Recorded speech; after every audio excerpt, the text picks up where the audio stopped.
Good morning students. Today I will teach you Science Chapter 6 Physical and Chemical Change. भौतिक और रासायनिक परिवर्तन हमारा चैप्टर बहुत इम्पोर्टेंट है, जिसका पार्ट 1 हम पहले स्टडी कर चुके हैं। तो आइए स्टूडेंट आज स्टार्ट करते हैं फिजिकल एंड केमिकल चेंज का पार्ट 2। पार्ट 2 स्टार्ट करने के लिए हमारे पास सामने है एक्टिविटी 6.7। अब क्या है हमारे भौतिक चेंज, फिजिकल चेंज हम किसे कह रहे हैं? वो चेंज जिसको चेंज करने में कुछ नया पदार्थ नहीं बनता है।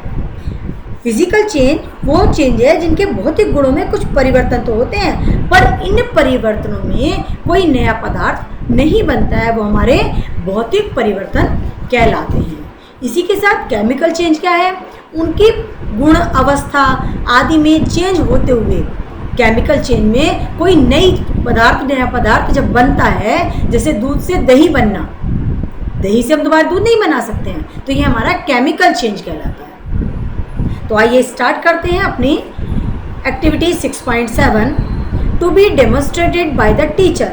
तो एक टीचर द्वारा कराया जाने वाला काम है ये, इसको ध्यान से पढ़ेंगे आप।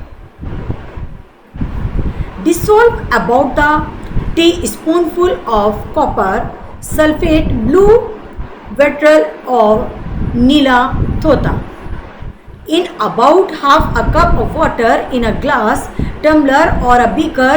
Add a new drop of dilute sulfuric acid to the solution. You should get a blue colored solution. Save a small sample of the solution in a test tube or a small glass bottle.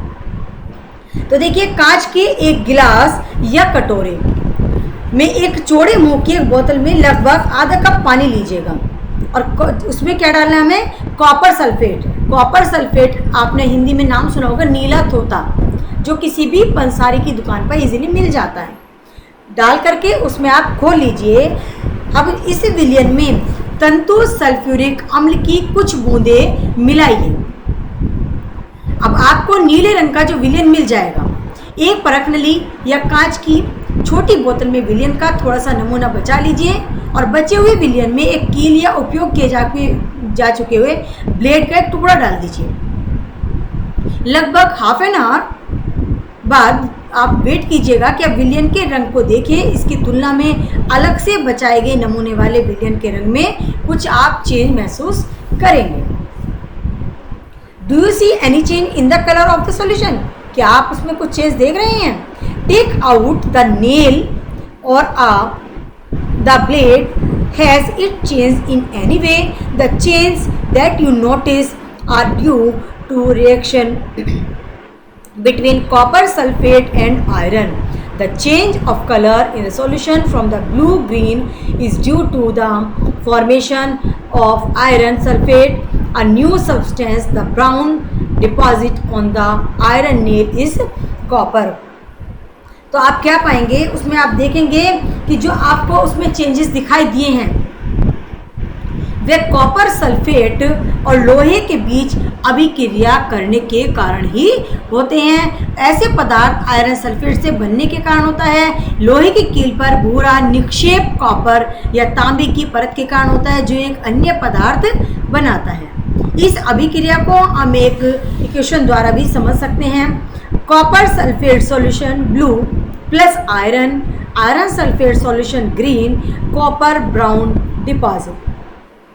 तो copper sulphate विलयन CuSO नीला तोता plus लोहा और Fe iron sulphate विलयन FeSO4 हरा, copper Cu भूरा निक्षेप।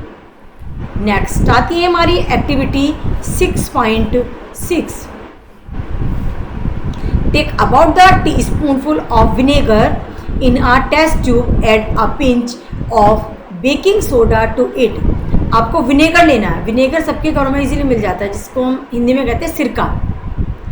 उसमें आपको बेकिंग सोडा, उसमें थोड़ा सा बेकिंग सोडा मिलाना है। You should hear a hissing sound. तो जब उसके अंदर आप बेकिंग सोडा डालेंगे तो आप क्या महसूस करेंगे? एक आवाज़ होगी, धीरे से एक आवाज़ होती हुई सुनाई देगी आपको।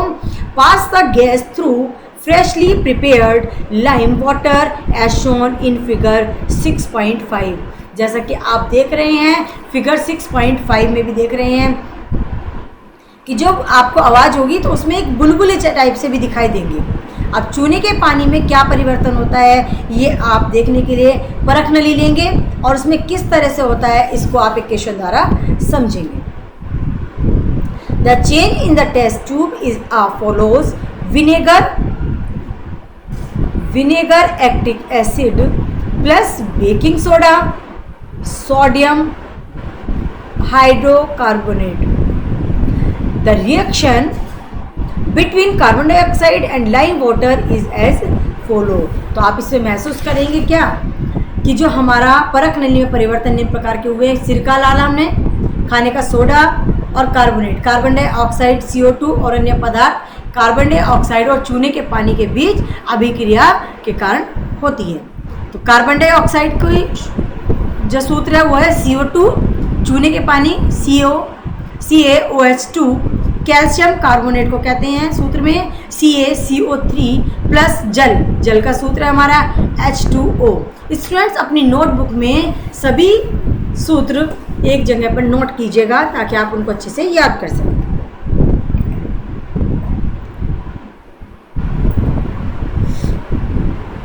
When carbon dioxide is passed through lime water, calcium carbonate is formed, which makes lime water milky. The turning of lime water into milky is the standard test of carbon dioxide. You will use it in chapter 10 to show that the air we breathe out is rich in carbon dioxide। देखिए student, अभी आगे आप chapter 10 में भी study करेंगे क्या कि जब ये कार्बन डाइऑक्साइड को चूने के पानी में प्रवाहित किया जाता है तो कैल्शियम कार्बोनेट बनता है, जिससे चूने का पानी हमारा दूधिया हो जाता है, दूध जैसे रंग का हो जाता है। चूने के पानी का दूधिया हो जाना कार्बन डाइऑक्साइड का एक मानक परीक्षण है। आप चैप्टर 10 में स्टडी भी करेंगे कि जब हम ब्रेथ लेते हैं, सांस लेते हैं, जो वायु बाहर निकालते हैं तो बाहर निकालते समय कार्बन डाइऑक्साइड की मात्रा अधिक होती है। एक्टिविटी 6.6 और 6.8 में आपने देखा भी होगा कि जो भी परिवर्तन हो रहे हैं वे एक से अधिक नए पदार्थ बने थे। इसी तरह से एक्टिविटी 6.6 में मैग्नीशियम को जलाने पर बनने वाली भस्म का एक नया पदार्थ भी एक्टिविटी 6.7 में कॉपर सल्फेट की लोहे के साथ अभिक्रिया से आयरन सल्फेट और कॉपर बने थे।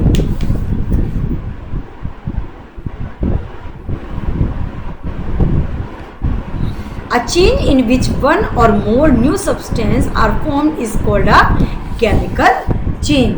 तो अब आपको भौतिक परिवर्तन समझ में आया होगा। भौतिक परिवर्तन वो है जिनमें कोई भी चीज़ मिलाने के बाद में कोई नया पदार्थ नहीं बनता है, वो हमारा फिजिकल चेंज था। और इसी के साथ केमिकल चेंज क्या है हमारा? ऐसा परिवर्तन जिसमें एक या अधिक नए पदार्थ बन सकते हैं, वो हमारे केमिकल चेंज के अंदर आते हैं। आई थिंक सभी को फिजिकल और केमिकल चेंज के बारे में अच्छे से समझ में आ गया होगा। तो जो हमारे फिजिकल चेंज होते हैं वे हमारे जीवन में अत्यधिक महत्वपूर्ण होते हैं। सभी नए पदार्थ, जितने भी नए पदार्थ हैं वे परिवर्तनों के परिणाम स्वरूप ही बनते हैं। उदाहरण के लिए यदि किसी अयस्क में धातु का निष्कर्षण करना हो, जैसे लोह असक के लोहे का, तो हमें निश्चित क्रम में रासायनिक परिवर्तन करने पड़ते हैं।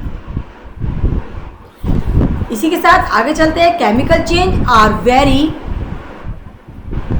Important in our life. All new substances are formed as a result of chemical change. For example, digestion of food in our body, refining of food, fermentation of the grape, etc. जैसे कि हमारी daily life में होते हैं, कैसे कैसे परिवर्तन हमें देखने को मिलते हैं। जैसे कि हमने खाना खाया, अब खाना वो डाइजेस्ट होने के बाद उसका रूप चेंज हो जाता है। जब रूप चेंज हो जाता है हमारे खाने का, उसी तरह से हमने कोई चीज़, आम को देखा, आम कच्चा है, हरे रंग का है, और जब वो पक गया है, राइपन, कोई भी पका हुआ चीज़ होती है उसका कलर, शेप सब चेंज नज़र आते हैं।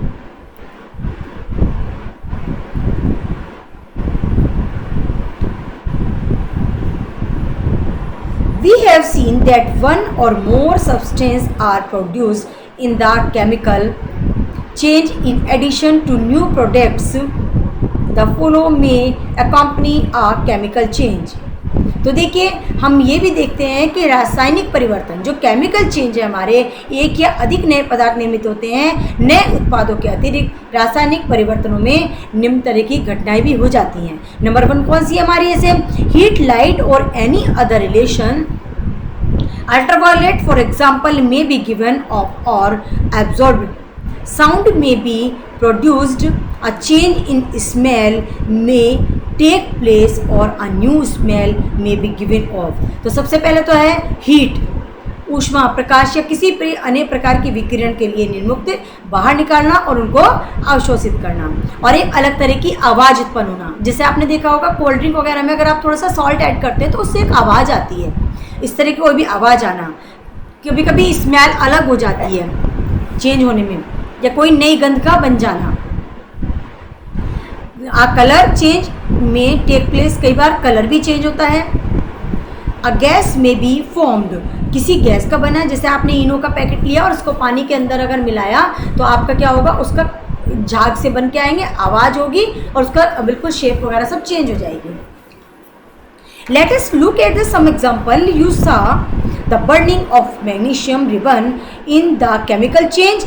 Burning of coal, wood and leaf is also a chemical change. In fact, burning of any substance is a chemical change. Burning is always accompanied by the production of heat.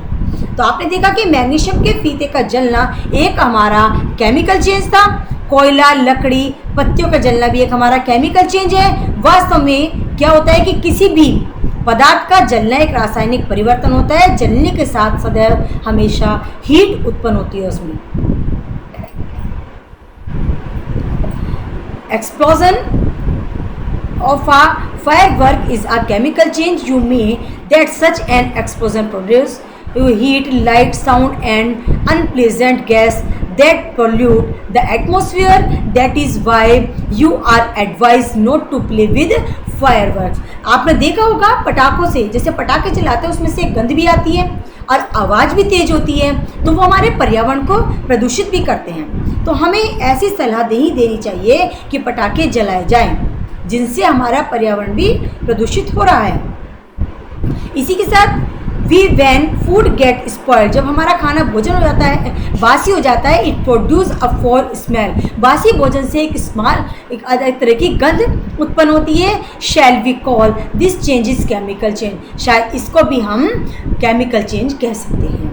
You must have noticed that a slice of an apple acquires a brown color if it is not consumed immediately.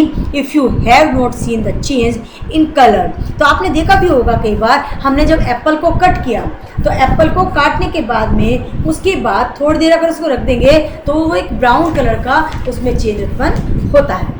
क्या आपने कभी ऐसा notice किया है? Chapter 5 में भी आपने देखा था, you neutralise acid with a base is neutralise या केमिकल चेंज। आपने चैप्टर 5 में भी ये चीज़ स्टडी की थी कि जो अम्ल और क्षार होते हैं वो मिलकर के उदासीन परिवर्तन लाते हैं। क्या उदासीनीकरण भी एक हमारा केमिकल चेंज के अंदर आता है? यस। तो स्टूडेंट आज के इस चैप्टर को यहीं स्टॉप करते हैं, आगे का चैप्टर नेक्स्ट पार्ट 3rd में करेंगे। तब तक आपको वीडियो को वॉच करना है और बुक से रीड करना है। Thank you everyone.